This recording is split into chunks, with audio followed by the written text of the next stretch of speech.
100 रोटी वाला ससुराल। सुनो जी, मुझे तो शीतल की बड़ी फिक्र रहती है। उसका ध्यान तो बस घर के बाहर दोस्तों के साथ घूमने फिरने में ही रहता है। उसे कुछ बोलो तो एक नहीं सुनती। मैं तो कहती हूँ इसकी जल्दी शादी वादी करवा दो, वरना लड़की हाथ से निकल जाएगी।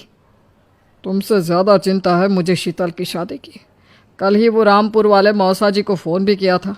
बता रहे थे एक लड़का है नज़र में, उनका अपना घर है और लड़का भी अच्छा है। अरे तो फिर बस बात चलाओ ना, एक बार देखे तो सही लड़का और घर बार कैसा है। कौन से लड़की की बात चल रही है यहाँ? तुम्हारी शादी की बात चल रही है बेटी। अब तुम्हारी शादी की उम्र हो रही है तो लड़का तो देखना पड़ेगा ना। उफ़ो, मुझे अभी नहीं करनी शादी वादी। ये तो मेरे खेलने कूदने के दिन है। बहुत खेल कूद ली तुम, अब घर के काम धाम सीखने की कोशिश करो, समझी?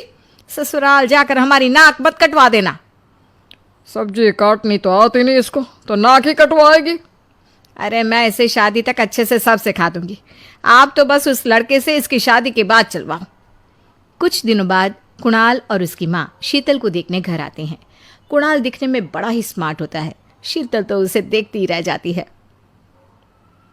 देखो जी, हमारी कोई डिमांड तो है नहीं, बस हम चाहते हैं कि लड़की घरेलू हो, घर के सारे कामकाज संभाल ले।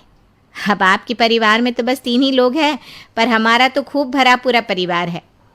बाकी हमें लड़की के घूमने फिरने दोस्तों से मिलने से कोई दिक्कत नहीं है। घर का काम करने के बाद जो चाहे सो करे। अरे वाह, ये तो इतने बढ़िया लोग हैं। लड़का भी इतना स्मार्ट है और ऊपर से इन्हें मेरे घूमने फिरने से भी कोई दिक्कत नहीं है। हे भगवान, तूने तो बिना मांगे ही मुझे सब दे दिया। बताओ जी, और क्या चाहिए हमें? हमारी तरफ से तो रिश्ता पक्का है जी। बस फिर तो हंसी खुशी शीतल और कुणाल की शादी हो जाती है। शीतल मन ही मन बड़ी खुश होती है और उसी खुशी के साथ वो अपने ससुराल में कदम रखती है।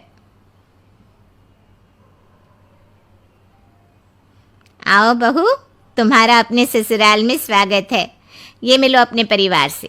ये तुम्हारे ससुर जी, तुम्हारी ननद सुनीता और गीता, सुनीता के पति राजेश और उनके 2 बच्चे राजू और चिंटू।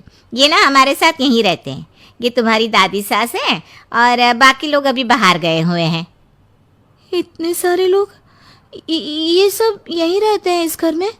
अरे अभी तो मेरे देवर देवरानी और उनके 3 बच्चे यहाँ नहीं है। उसके मायके में भी शादी थी ना, तो बस वहीं गई है। कल तक आ जाएंगे। हे भगवान, ये घर है या धर्मशाला? ये सब एक साथ इस घर में कैसे रहते हैं? मुझे तो पता ही नहीं था इनका इतना बड़ा परिवार है। अब समझी कि कोई डिमांड क्यों नहीं की इन्होंने।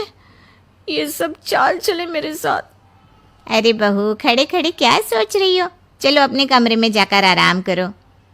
जी माँ जी। अगले दिन शीतल का ससुराल में पहला दिन होता है। शीतल रसोई में जाकर सबके लिए खीर बनाने लगती है। तभी उसकी ननद सुनीता आती है। अरे वाह भाभी, आज क्या बना रही हो? बस दीदी, आज वो पहली रसोई है ना, तो खीर बना रही थी। अरे भाभी, ये खीर वीर रहने दो। घर में 4 लोगों को शुगर है और कुछ लोग मीठा ही नहीं खाते। आप ना सीधा खाना ही बना दो। क्या फ़र्क पड़ता है मीठा बने या नमकीन? बस बहू के हाथ की पहली रसोई होनी चाहिए ना। जी दीदी, तो फिर मैं खाना ही बना देती हूँ। आप बता दो खाने में क्या बनेगा? बस सिंपल सी कोई सब्जी बना दो, जैसे आलू गोभी या आलू मटर, और उसके साथ रोटियां सेक दो। हमारे परिवार में अब तुम्हें मिलाकर पूरे 20 लोग हो गए हैं। 15 बड़े और 5 बच्चे। बड़ों की 6 और बच्चों की 2 के हिसाब से रोटी बना देना। चलो मैं चलती हूँ, सब देख लेना। हाँ, बड़ों की 6 रोटी मतलब कि 15 लोगों की 90 रोटियाँ, और बच्चों की 2 रोटी मतलब 5 बच्चों की 10 रोटियाँ। 90 और 10 मतलब कुल मिलाकर 100 रोटियाँ। हाय, मैं तो मर गई। 100 रोटी अकेले कैसे बनाऊंगी? माँ, ये तुमने मेरी शादी कहाँ कर दी? शादी से पहले तो मैंने कभी 4 रोटी से ज़्यादा नहीं बनाई। शीतल एक बड़ी सी परात में 100 लोगों के हिसाब से आटा निकालती है और उसे गूंथना शुरू करती है। आटा गूंथते गूंथते शीतल के पसीने छूट जाते हैं। उसके बाद बारी आती है रोटी बनाने की।